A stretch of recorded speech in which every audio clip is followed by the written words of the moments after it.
Am I wrong for exposing my mother and her past treatment of me during my pregnancy announcement?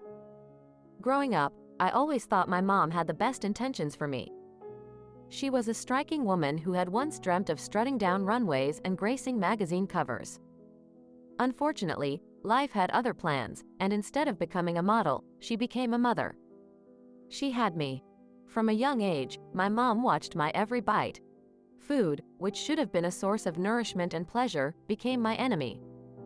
"Models don't eat that," she would say whenever I reached for anything more substantial than a salad. This obsession with my weight wasn't just about maintaining a healthy lifestyle. It was about her living vicariously through me. She was determined to mold me into the model she never got to be. This obsession took a dark turn. If the scale tipped even slightly, it wasn't just met with a frown or a harsh lecture. My mother resorted to violence. A slap here, a punch there, physical reminders that I was failing her. This was her way of keeping me in line, her way of ensuring I didn't stray from the path she had so meticulously planned for me. My dad, a soft-spoken and gentle soul, was oblivious to all this. He worked long hours and was rarely home, which my mom used to her advantage. She was an expert at masking the tension with smiles and warmth whenever he was around. I never told him about the violence. Part of me was scared he wouldn't believe me, and part of me didn't want to shatter his image of the perfect little family we were supposed to be. The truth came crashing down one evening during my senior year of high school. Dad came home unexpectedly early and walked into the kitchen just as my mom slapped me across the face for eating a cookie. The look on his face was a mix of shock, disbelief, and heartbreak. That night, he confronted her for the first time. It was the first time I saw him really stand up to her. He gave me his credit card and told me to buy whatever I wanted to eat. "Don't ever let anyone decide what you can or cannot eat," he said, his voice firm. The dynamic at home changed drastically after that. My mom stopped talking to me unless absolutely necessary. Our conversations were minimal, functional, devoid of any warmth.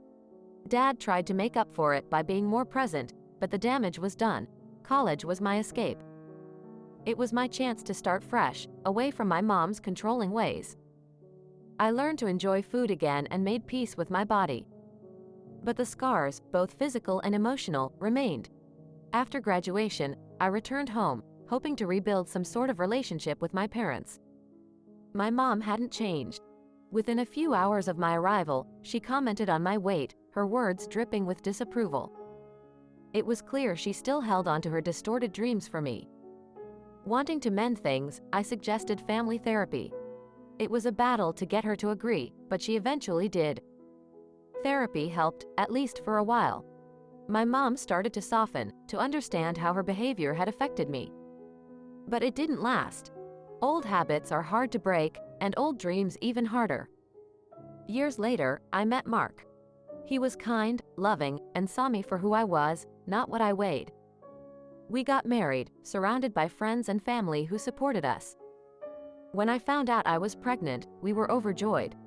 We decided to throw a pregnancy announcement party and, against my better judgment, I invited my mom. The party started beautifully. Everyone was excited, congratulating us, sharing in our joy. Then my mom made a joke about my weight, laughing about how I was eating for 2 or maybe 3. Her words stung, and I could feel old wounds reopening. I broke down. In front of everyone, I let out years of pent-up frustration and pain. I told them about the slaps, the punches, the harsh words, all of it. The room went silent. The fallout was immediate. Friends and family were shocked. They rallied around me but distanced themselves from my mom. 3 days later, my dad called. He said my mom had been crying nonstop since the party and that she demanded an apology for embarrassing her.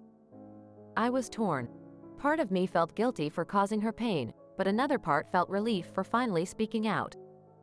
Now, as I prepare to become a mother myself, I am determined to break the cycle. My child will grow up knowing love and acceptance, not judgment and violence. I hope one day my mom can truly understand the damage she caused and find peace.